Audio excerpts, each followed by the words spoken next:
Buenos días, querida iglesia, qué bueno verlos de nuevo.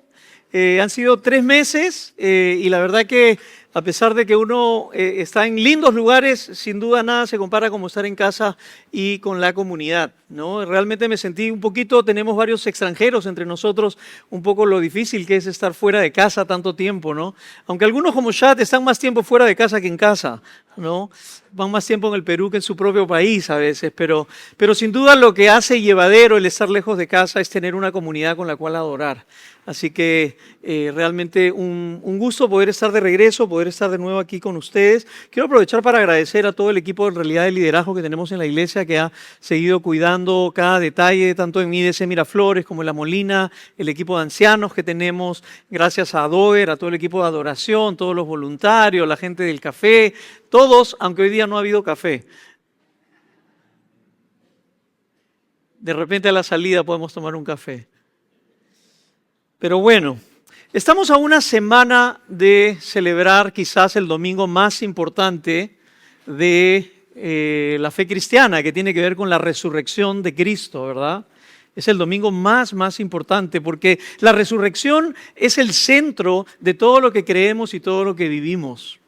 Si Cristo no resucitó, en vano estamos aquí. Y porque Cristo ha resucitado, tenemos la convicción de que Dios sigue escribiendo historias el día de hoy. Me encantó ese versículo que se leyó al final. Si tuviéramos que escribir todas las historias que Jesús ha hecho en la vida de las personas, no alcanzarían los libros en ninguna biblioteca para poder escribirlos. Hoy voy a compartir un mensaje un poco diferente a lo que estamos acostumbrados. Este va a ser un sermón testimonial. Las historias son poderosas. No sé si sabían, pero el 70% de la Biblia son historias. No son grandes, difíciles tratados teológicos, aunque los puedes encontrar. Son historias. Porque las historias tienen el poder no solamente de cambiar nuestra mente, nuestros pensamientos, sino de transformar nuestros corazones. Las historias, a veces te olvidas todos los puntos teológicos del sermón, pero las historias se quedan grabadas. La resurrección nos recuerda, las historias de la Biblia nos recuerdan no solamente de las grandes cosas que Dios hizo en el pasado, sino nos recuerdan de las grandes cosas que Dios puede hacer hoy en tu vida, en tu familia, en tu comunidad y en tu ciudad. No hay nada que debilite más la fe, que enfríe más la fe de un creyente, que venir todos los domingos a la iglesia, escuchar sermones de la Biblia, abrir la Biblia en tu casa y haber dejado de creer que Dios puede hacer esas historias en tu vida. Y pasa muchísimo. Escuchas de los milagros que Dios hace en otros lugares, en los testimonios de lo que Dios hace en la vida de otras personas, pero has dejado de creer que Dios puede hacerlo todavía en ti y en los que están cerca de ti. Así que si algo de eso está pasando por tu corazón, si en el fondo eres honesto y dices hay algunas cosas que quizás he dejado de creer, hay algunas cosas que están lejos del alcance de lo que Dios puede hacer, hay relaciones rotas que no se pueden redimir. Hay personas que he compartido por 20, 30 años, nunca se van a convertir. Este mensaje es para ti. Este mensaje es para ti. Siento que las historias de la Biblia no están completas. Voy a repetir. La Biblia está completa, pero siento que las historias no nos fueron dadas simplemente para ser admiradas a lo lejos. Creo que esas historias se completan cuando muchas de ellas se vuelven parte de nuestra historia. Creo que todos deberíamos tener en nuestras Biblias un pedacito en blanco al costado donde podamos escribir un día. Y un día esa historia se convirtió en mi historia. Porque si la Biblia simplemente es un libro de historias pasadas que no tienen nada que ver contigo, déjame decirte, lo único que va a hacer es seguir enfriando tu fe. Hoy día voy a compartir con ustedes dos historias. Como aquí me han dicho que sacan el letrerito de los 5 minutos, he cortado a 2 puntos nomás, para que no hayan 3. Voy a contarles una historia de redención, porque Jesús está vivo y ha resucitado. Él ha escrito una historia de redención en mi vida personal, y después voy a compartirles una historia de redención en mi comunidad, en mi tribu. Después les voy a decir por qué uso la palabra tribu. Pero quiero hacer una aclaración antes de contarles estas historias, porque son historias muy personales. En primer lugar, que puedo contar estas historias con mucha vulnerabilidad y transparencia porque yo tengo la convicción que ya fui perdonado. Esa es la única autoridad que tenemos de poder contar las cosas que a veces no son tan lindas de recordar. Pero en segundo lugar, que estas historias que les voy a contar siguen estando en proceso de redención. Mientras vivamos debajo del cielo, las historias de redención no son completas. Todo lo que se arregla a veces se vuelve a romper. Las relaciones que se reconcilian a veces se vuelven a quebrar. Así que estas historias son historias en proceso de redención. La primera historia está inspirada en el libro de Malaquías, en el capítulo 4, versículo 6. Una vez alguien me dijo que siempre le prestes atención a las últimas palabras de alguien, ¿verdad? No, cuando una persona ya está a punto de morir, hijo, ¿te acuerdas todo lo que te enseñé? Olvídate. Esto es lo que importa. Las últimas palabras son muy importantes. Ahora, imagínate que este versículo que vamos a leer son las últimas palabras. Es el último versículo del último capítulo, del último libro, del último profeta que escribió en el Antiguo Testamento. Mi esposa me dice si cronológicamente es correcto lo que digo. Bueno, probablemente cronológicamente hay otro, pero este fue el último profeta que escribió y el Antiguo Testamento quedó registrado como el último versículo antes de entrar a 400 años de silencio hasta que empezara el Nuevo Testamento. Estas son las últimas palabras y mira lo que dice. Y Él hará que el corazón de los padres se vuelva hacia los hijos y que el corazón de los hijos se vuelva hacia los padres. Interesante que Dios Padre deja como las últimas palabras registradas en el Antiguo Testamento una profecía acerca de la reconciliación familiar, acerca de la restauración de relaciones rotas.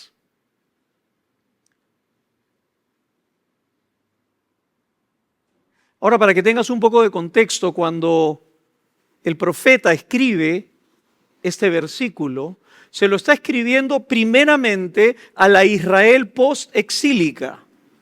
Es decir, ellos luego de décadas en Babilonia, finalmente Dios permite que ellos regresen a su tierra, a Jerusalén, y ellos vuelven a su tierra. Y cuando regresan del exilio tienen una gran misión por delante, pero también tienen grandes expectativas. ¿Cuál era la gran misión que tenían? Pues tenían la misión de regresar, de reconstruir la ciudad, de restaurar el templo y de restaurar la adoración pública a Dios. Esa era la gran misión y sí que se dedicaron a cumplir con la misión de Dios, pero ellos tenían también una gran expectativa. ¿Cuál era la gran expectativa que tenían? Nosotros vamos a cumplir con la misión de Dios y Dios nos va a devolver la gloria que una vez tuvimos. Vamos a volver a ser poderosos, vamos a volver a ser la nación más grande de la tierra, vamos a florecer y ser fructíferos. El problema fue que eso no ocurrió. No volvieron a tener la grandeza que ellos una vez tuvieron. Y como consecuencia, ellos siguieron yendo a adorar, siguieron ofreciendo sus sacrificios, siguieron relacionándose superficialmente con Dios, pero su fe se enfrió.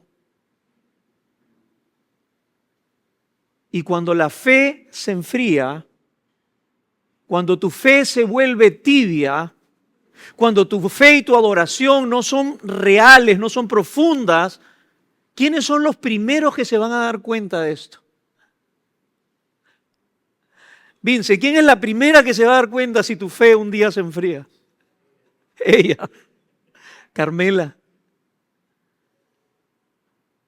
Los primeros que notan que nuestra fe es una fe tibia, superficial, van a ser las personas que más amamos y los que tenemos más cerca. Si eres un hombre, será tu esposa. Si eres una madre, serán tus hijos. Si eres un hijo, serán tus padres. Son los primeros en notar el enfriamiento de nuestra fe. ¿Y sabes cuál es el problema? Es que la fe fue diseñada para ser vivida primeramente en el contexto de la familia. Los que estamos estudiando esta serie de establecimiento, una de las cosas que hemos visto es que la iglesia es una gran familia formada por varias familias. Y una familia no es una familia perfecta, pero es una familia donde se viven los valores del Evangelio. Estoy haciendo una consejería prematrimonial que estoy disfrutando mucho y una de las cosas que hablamos es decirle, están entrando en una relación de matrimonio y en ese matrimonio esa relación se vuelve un laboratorio donde Cristo va a comenzar a modelar todos los valores del Evangelio ahí. ¿Dónde vas a aprender humildad? En la relación del matrimonio. ¿Dónde vas a aprender a pedir perdón?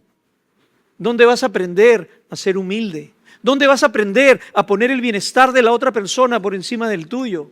¿Dónde vas a aprender a callar? ¿Dónde vas a aprender a amar? Primeramente en el contexto de la familia. Pero lamentablemente cuando la fe se comienza a enfriar, esos valores muchas veces no están ahí. La fe fue diseñada para ser pasada de generación a generación. Fue diseñada para ser pasada de los padres a los hijos. Yo sé que la fe es personal, pero fue diseñada principalmente para que sean los padres los que preparen el camino, los que discipulen y formen a los chicos para que continúen el camino de la fe. Sin embargo, si somos honestos, acabo de estar predicando en 7 iglesias en Estados Unidos, me he reunido con muchísimas familias, con muchísimos misioneros, con muchísimos pastores y casi todos tienen alguna historia de alguien en la familia, alguno de sus hijos que no está siguiendo al Señor. No estoy diciendo que es su responsabilidad. Uno a veces tiene 3 hijos, uno no sigue al Señor, otros 2 sí, a los 3 uno los crió igual. La fe es personal, pero el llamado es que nosotros tenemos que hacer todo lo posible por tener esas comunicaciones, esas conversaciones difíciles, por seguir modelando la humildad, el perdón, la reconciliación en las relaciones de la familia. No hay nada, si eres padre, que te duela más que ver a un hijo tuyo no siguiendo a Jesús. Estuvimos en un retiro con mi esposa hace poco y de ahí nos hicieron hacer un pequeño, en una hoja, llenar cuáles eran los sueños que teníamos en común. O sea, cuáles eran todos nuestros sueños. Y de ahí teníamos que escribir, y cuáles de los dos que escribieron sus sueños aparte eran comunes. Cuáles eran sueños de Julio, cuáles eran sueños de Olga, pero no tenían los mismos sueños. Cuáles estaríamos de acuerdo en apoyar el uno del otro y cuál no apoyaríamos de ninguna manera. Ese será, yo le dije, Olguita, yo quiero correr moto hasta los 60. Bueno, ese no es mi sueño, pero te apoyo, me dijo. Le dije, y Olguita, yo quiero predicar hasta los 80. Me dijo, eso sí, ni te lo permito. Te vas a estar repitiendo las mismas historias. Olguita, ya pues. Pero en lo que sí nos pusimos de acuerdo, no nos pusimos de acuerdo. En lo primero que coincidimos, en nuestro principal sueño, mi sueño es ver a mis 3 hijas amando a Jesús. Lo digo con mucho temor, pero lo digo con toda transparencia. Yo podría entregar todo lo que esta vida me ha dado solamente por ver a mis hijas amando a Jesús y que sean amadas por Jesús. Coincidimos en eso y coincidimos y que las tres encuentren a hombres que también amen a Dios y que se casen y que tengamos nietos que también amen a Dios.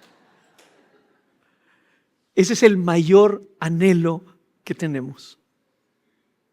Sin embargo, esa no fue mi historia.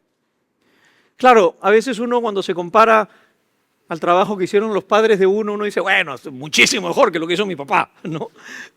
O sea, mis padres se divorciaron cuando yo tenía 5 años, mi mamá se fue de casa, mi papá era un doctor que vivía todo el tiempo ocupado, buen proveedor, pero emocionalmente totalmente ausente. A diferencia de ellos, yo pensé que era un padre excelente. Yo no me fui, yo estaba con ellas. Pero ¿sabes cuál fue el problema? El problema fue que a veces de algo bueno uno puede hacer un ídolo.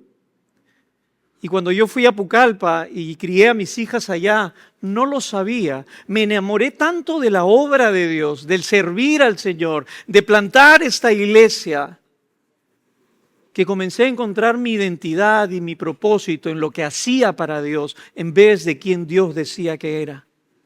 Mi valor venía de que la gente reconociera cuán buen misionero, pastor, predicador era. Yo no me di cuenta, no lo hice a propósito. Pero un día, mis 3 hijas se fueron poco a poco a vivir, a estudiar al extranjero. Y no sé qué hacen en esas universidades en tu país, ya, que les dan voz a las chicas. Acá uno, sí, papá, lo que tú digas, llegaron de allá, mira, yo te tengo que decir algo. ¿Ah?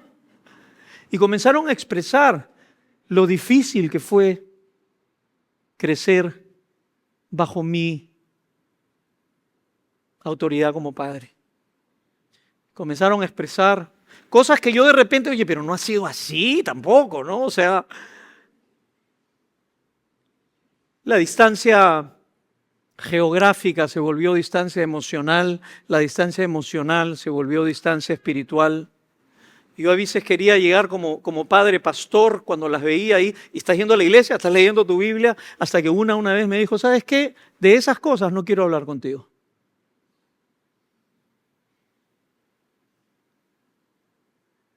Gracias a Dios que he tenido algunos buenos amigos que me han aconsejado durante el camino en cómo caminar con ellas, pero no fue fácil. Fueron cerca de 10 años de una distancia.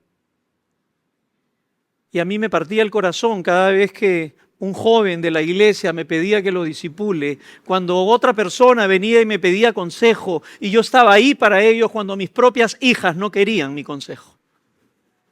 No había éxito en el ministerio, no había éxito en la iglesia que me pudiera quitar el dolor que tenía en el corazón de la distancia de mis hijas, de mi corazón. Pero un día, ese pasaje de Malaquías capítulo 4, versículo 6 se convirtió en mi historia. Pero un día, una de mis hijas me dijo, papá, si tú quieres que comencemos a arreglar las cosas, vamos a tener que ir a terapia. O sea, mi hija me va a llevar a terapia. Yo doy terapia, hija. Tuve que aprender la humildad y comenzaba a escuchar el dolor. Y yo dentro de mí, pero no fue así. Yo nunca dije eso. Pero tuve que aprender a decir, mi amor, cuánto lamento el daño que sentiste por eso.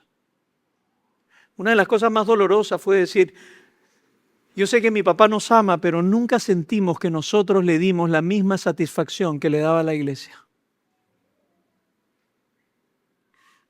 Y después uno se pregunta, ¿por qué de repente tienen problema con la iglesia? Yo tuve que aprender a pedir perdón. Y tuve que aprender a tener conversaciones difíciles, múltiples. Son 3 hijas. Pero ¿sabes qué? Dios comenzó un proceso de restauración de nuestras relaciones. No les voy a mentir y les voy a decir que mi relación con mis hijas es perfecta. Pero estamos construyendo esos puentes. Me han vuelto a invitar a ser parte de sus vidas. están comenzando a abrir su corazón de nuevo conmigo. Y yo les digo algo, no hay ningún fracaso que yo pueda experimentar en el ministerio, ni en la iglesia, ni nada, que me quite el gozo de saber que mi corazón y el corazón de mis hijas está cerca de nuevo. Y esa es la primera historia que les quiero contar. Porque sé y conozco a muchos de ustedes que quizás tienen el mismo peso en el corazón. Quizás un hijo, una hija que está lejos ahora. Y déjame decirte algo. No importa cuán buen padre creas que seas, no eres tan buen padre como crees que eres. Tú tampoco, Juliana. No importa cuán buen concepto tengas tú de qué excelente padre y madre fuiste, Dan Allender dice, escúchame, tú puedes haber sido el mismo Jesús de papá y tus hijos van a tener trauma de desarrollo. Es decir, nunca van a sentir que fueron queridos lo suficiente, que fueron vistos lo suficiente, que fueron valorados lo suficiente, que fueron afirmados lo suficiente. Pero así como nosotros como padres no somos tan buenos padres como creemos que somos, ahora les hablo a los que son hijos. Sí, sobrina, a ti te estoy hablando, a ti. Así como los padres no son perfectos, ustedes tampoco son hijos tan perfectos como creen que son. Amén. La verdad es que los dos estamos rotos.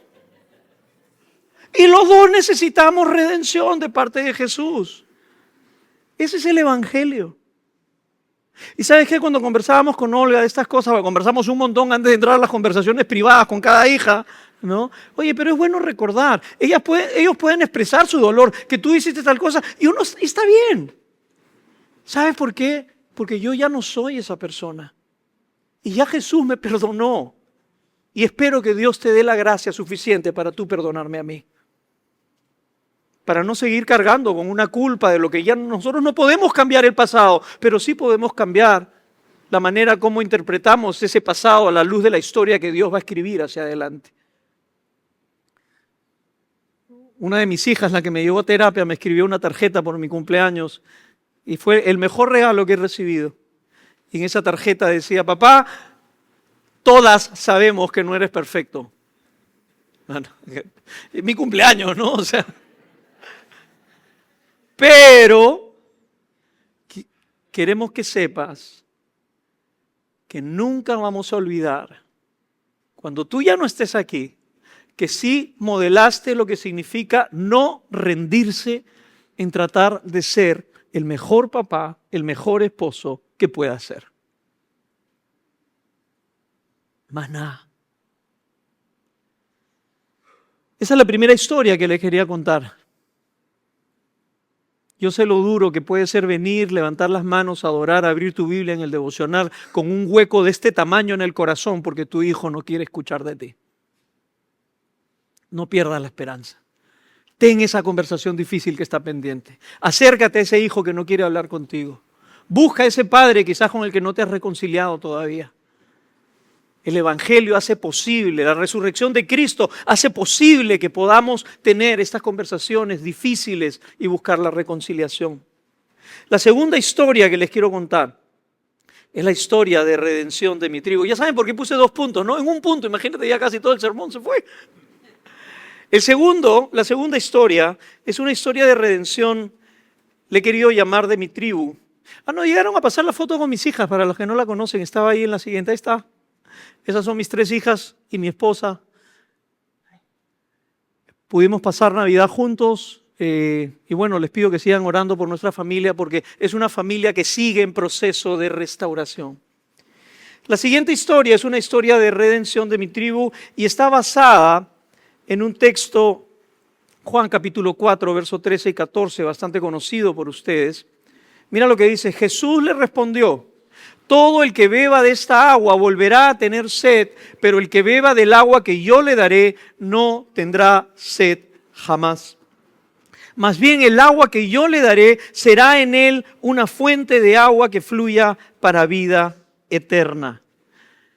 Esta es la historia del encuentro de Jesús con la mujer samaritana o la mujer del pozo. ¿Recuerdan esa historia? Algunos quizás. Y esta historia como que tiene tres momentos, ¿no? En primer lugar, Jesús se acerca al pozo, ¿no? Y me encanta la manera tan curiosa en la que Jesús se acerca a esta mujer, algo muy poco usual, que un hombre se acercara a una mujer, especialmente si era judío, siendo samaritana, y le dice, discúlpame, ¿me invitas algo de tomar? ¿Me invitas un vasito de agua? ¿Me das agua? Y la mujer, ¿qué le dice? Ay, ¿cómo usted, siendo judío, me pide a mí, siendo samaritana? ¿Acaso no sabe que no nos tratamos entre sí? ¿No? ¿Y qué pasa ahí en esa conversación? No, él le pide agua y Jesús le dice, si tú supieras quién es el que te está pidiendo agua, tú me pedirías agua y yo te daría agua viva. Agua viva. ¿Qué habrá pasado en la cabeza de esa mujer? Pero la conversación pasa del agua a la vida romántica de la mujer. ¿A quieres esa agua viva? Sí, yo quiero esa agua viva, esa agua que brota para vida eterna. Yo quiero esa agua, pero antes de que recibas esa agua, hay algo que te tienes que dar cuenta. Que has estado buscando en lugares equivocados el agua que solamente yo te puedo dar. ¿Qué le dijo Jesús? Anda, ¿quieres el agua que te puedo dar? Pero primero anda y llama a tu marido. ¿Y qué le responde la mujer?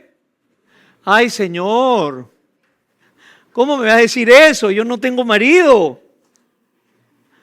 Sí, hijita, muy bien has dicho. Porque 5 has tenido y con el que estás ahora ni siquiera es tu marido. ¿Cómo habrá sido esa conversación, no? Me imagino que con amor Jesús la confronta, ¿no? Le dice, 5 has tenido y ahora estás con el sexto, pero el sexto todavía no es oficial.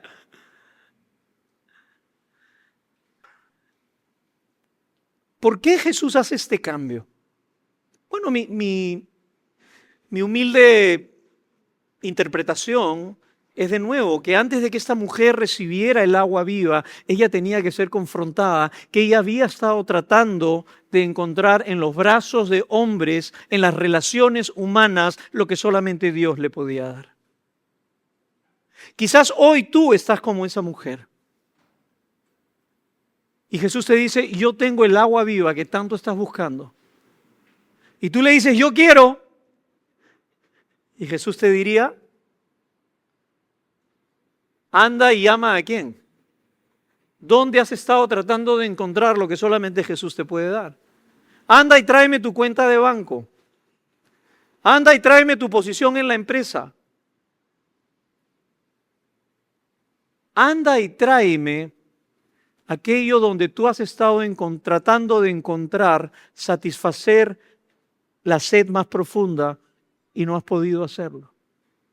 Y luego la conversación cambia de adoración, de la vida romántica de la mujer hacia la adoración. La mujer, como queriendo cambiar el tema, yo no sé si evadir el tema, le dice, bueno, ustedes los judíos dicen que deberíamos adorar en este monte, los samaritanos dicen que debemos adorar en este monte, pero quién sabe.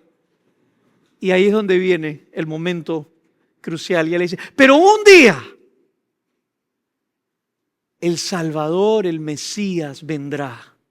Un día vendrá el Mesías y Él nos explicará todas las cosas. Y no sé cómo habrá sido ese momento, pero en mi imaginación me imagino así que fue y la agarró y le dijo, mujer, yo soy. No me agarres así, me dice, mire. Mujer, yo soy el que habla contigo. No cuenta la historia que pasó en ese momento, pero tú te imaginas esas miradas. No sé si cayeron lágrimas por sus ojos cuando dijo, aquel que tanto estaba buscando en tantos lugares, está aquí conmigo hoy, aquí conmigo. Pero lo que sí nos cuenta la Biblia es que dice que esa mujer en ese momento se olvidó el agua, se olvidó los jarrones y salió corriendo. ¿Y a dónde fue? A su tribu, a su pueblo. ¿Y qué cosa? Se olvidó que era mujer. Se olvidó que tenía mala reputación. Se olvidó que en esos tiempos las mujeres no le hablaban a los hombres y menos así en público. Se olvidó que no había ido a BSF. Se olvidó que no había hecho establecimiento, que no había ido al seminario, que no había sido discipulada. Y lo único que le dijo, ustedes tienen que conocer a aquel que ha llenado mi sed más profunda. Fue la primera evangelista, una mujer de mala reputación, de un pueblo menospreciado. Y dice que casi toda la comunidad y la tribu vinieron, escucharon a Jesús y creyeron en Jesús. ¿Sabes por qué amo esa historia? Porque esa historia es mi historia. Es mi historia. Y al costado de esa historia tengo que escribir. Y un día esa historia se convirtió en mi historia. Porque yo buscaba encima de una moto tratar de encontrar el nombre. Oye, ya no me duele el brazo, ¿ah? Ese es el milagro. Por tantos años busqué en tantos lugares hasta que un día Jesús llenó mi sed. Y siempre quise volver a mi tribu. Y he vuelto a mi tribu de motocrossistas por 30 años. Cuando fuimos a Pucallpa, el primer ministerio que comenzamos se llamaba Motociclistas por Cristo. Íbamos a las carreras, predicábamos en medio de la primera manga y la segunda manga. Mark Friesen era un misionero que organizaba las carreras y me decía, Julio, en la mitad puedes predicar. Y me subía al estrado desde la cervecería San Juan, no tenía nada de santa. Y ahí me subía y predicaba y íbamos a las carreras y les compartíamos a las familias al final, les regalábamos a las Biblias. Nunca pude ver mucho del fruto, los resultados. Algunos de ellos comenzaron a venir a la iglesia y luego vine a Lima. Y la gente siempre pregunta, ¿y por qué sigues volviendo a ir al circuito? Porque sigo volviendo a ir a mi tribu, no solamente por el amor que les tengo, sino porque amo montar moto. Y hace como 7, 8 años atrás, cuando estábamos aquí empezando Iglesia de la Ciudad, otra vez, ahora el viejito volví al circuito, se compró una moto, fue al circuito, comencé a correr y en la última carrera llevamos 50 libros y se lo dimos a todos los pilotos, tirando semillas sin saber si algún día iba a pasar el milagro. Y repartimos 50 libros a todos los pilotos que vinieron de todo el Perú. Hace 8 años fue esto.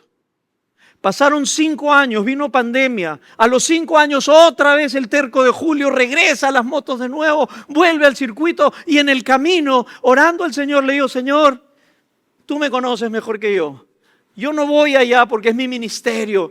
Yo voy allá porque me encanta correr moto y me encanta ver a los moteros cuando estamos allá. Pero si tú abres alguna puerta espiritual para tener una conversación con ellos, me encantaría tenerla.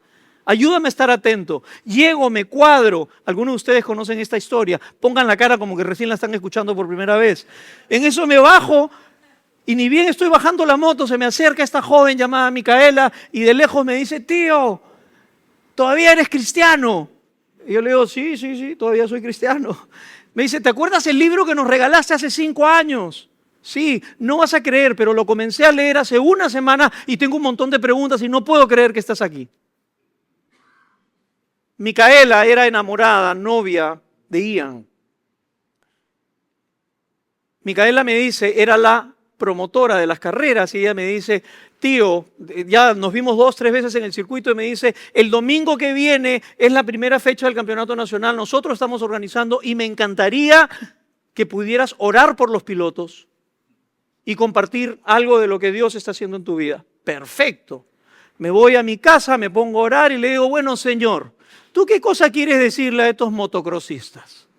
Porque los motocrossistas, nuestra tribu, es una tribu bien bacán. La mayoría, con algunas honrosas excepciones, son guapos. Tienen buenas camionetas, tienen buenas motos, la casita en la playa, la pasan súper bien, no necesitan nada, aparentemente. Entonces le digo, Señor, ¿qué les digo a estos chicos? Y el Señor ahí tratando de hacerse entender para que este humilde servidor lo entienda, me dice, anda, diles, ¿por qué necesitan buscar a Dios si Dios no va a garantizar que no ocurra alguna desgracia y que pasen por sufrimientos en la vida? Así que fui y les dije eso. Yo sé que todos ustedes son religiosos antes de la carrera, hasta el pata que es más ateo antes de la carrera. Por si acaso, ¿no? Hasta los que no creen se persignan antes de entrar al mar, ¿sí o no? Por si acaso, si hay un Dios, uno nunca sabe. Yo le digo, chicos, ¿por qué necesitamos a Dios si Dios no garantiza que no vaya a pasar algo? Y que de repente salgamos, se rompe la cadena, salimos volando, la moto por un lado, tú por el otro lado, y la moto te cae encima y te parte todos los huesos. Los chicos me miraban así asustados. Dios no garantiza que eso no te va a pasar, pero Dios te va a acompañar si eso llegase a pasar. Y Él va a caminar contigo. ¿Oramos? Todo el mundo, oramos. ¿Ok? Amén. Terminamos de orar. Me subí a la moto y yo me imagino a Dios diciendo, vamos a escribir la segunda parte de esa historia, Julio. Y ahora vas a ser tú el que te vas a caer, el que la moto le va a caer en la espalda y le va a partir todos los huesos. Ese vas a ser tú. 5 de mayo se cumplen 3 años. Y terminé como un trapo. Ustedes saben la historia, me vieron aquí, han estado orando por mí, pero los que no conocen la historia, estuve casi 11 días en cuidados intensivos, sin poder respirar, 9 costillas rotas, clavícula rota, pulmón golpeado. Y la primera persona que me fue a visitar fuera del entorno, y no es que quería visitas, ¿no? Bueno, con la uno no podía ni respirar, pero fue Micaela con Ian. Ian me comienza a preguntar, y él, como es chinito, me dice sensei. Y yo también soy chinito. Me dice, sensei, ¿por qué? Si tú vienes acá, nos hablas de Dios, eres un buen hombre, ¿por qué Dios no...? Y yo, no puedo hablar. Y le comencé, Ian me escribía, me texteaba a las 3 de la mañana. Sensei, ¿quién es Pablo? ¿Por qué lo están persiguiendo? ¿Por qué lo quieren matar si es un buen hombre? Micaela se convierte. Ian se convierte. Tuve el privilegio de bautizarlos a los dos, de casarlos a los dos. Van a tener su hijo el próximo mes. Ian se convierte. Ian ha sido 14 veces campeón nacional de motocross. Su servidor también. Ian fue mi alumno cuando tenía 6 años y Dios juntó nuestros caminos hace 3. El hermano de Micaela es el vasco campeón nacional 9 veces, 18 años, la futura estrella del motocross peruano. Se convirtió, lo bautizamos, está creciendo en la fe. Vasco, Ian, Chesu, el mecánico, Giselle, su esposa, Churu, un corredor de la escuela de Ian, Anita, otra chica que vive en el grupo, y se comenzaron a convertir así. Y uno traía otro, y otro traía otro, y la mamá se convertía, y el papá se convertía, y el amigo se convertía, y de pronto fuimos a las últimas carreras, y todo el equipo de motocross con el que corríamos se había convertido a Cristo. 30 años yendo de regreso, esperando que un día Dios hiciera ese milagro. Y lo único que yo puedo tomarme el crédito, todo lo que hice fue romperme los huesos. El Señor hizo todo. Todos tenemos de alguna manera, amigos, una tribu.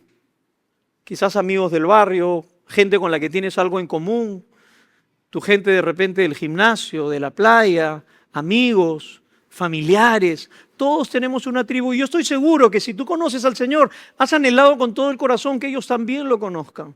Pero quizás ya dejaste de creer que eso pueda pasar. Déjame decirte que esta historia, porque Jesús vive, es posible que Él comience a escribir nuevas historias en la vida de la gente alrededor tuya, donde tú estás.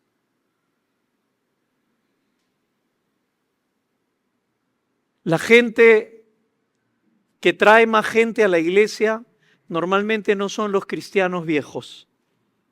Normalmente son los cristianos recién convertidos. No tienen entrenamiento, no han sido discipulados, no saben cómo compartir el evangelio, pero en sus mejores palabras le dice, tienes que venir y tienes que conocer al que he encontrado porque eso es todo lo que saben. Y a veces lo que ya hemos recibido el entrenamiento, quizás en algún momento hemos perdido la sensibilidad de relacionarnos con ellos, de compartir con ellos de qué manera Dios sigue llenando nuestra sed. Déjame decirte que no necesitas más cursos, no necesitas más entrenamiento, no necesitas más recursos de los que tienes. Y no digo que los recursos sean malos, por supuesto que son buenos, pero lo que necesitamos es una fresca experiencia de la llenura de Dios sobre nuestras vidas. Porque cuando eso ocurre, no podemos callarnos más. Cuando eso ocurre, entonces planificarás, así como cuando planificas un evento, planificarás invitar a amigos que quieres que conozcan al Señor, abrirás a tu casa, cocinarás para ellos y estarás usando todos los recursos que tengas para que ellos también puedan conocer al Señor.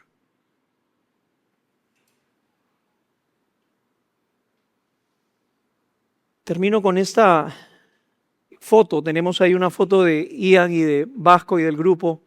Esa fue en Cajamarca, la primera fecha del año pasado. Este es Ian, Vasco, Micaela, esta es mi hija Camila y la China. Ian me dijo hace unos 6 meses que quiere ser pastor, quiere servir al Señor. Está en el seminario ahorita tomando 2 cursos. Ayer lo metí al entrenamiento del incubador. Voy a estar caminando muy de cerca con él y les pido que estén orando por él.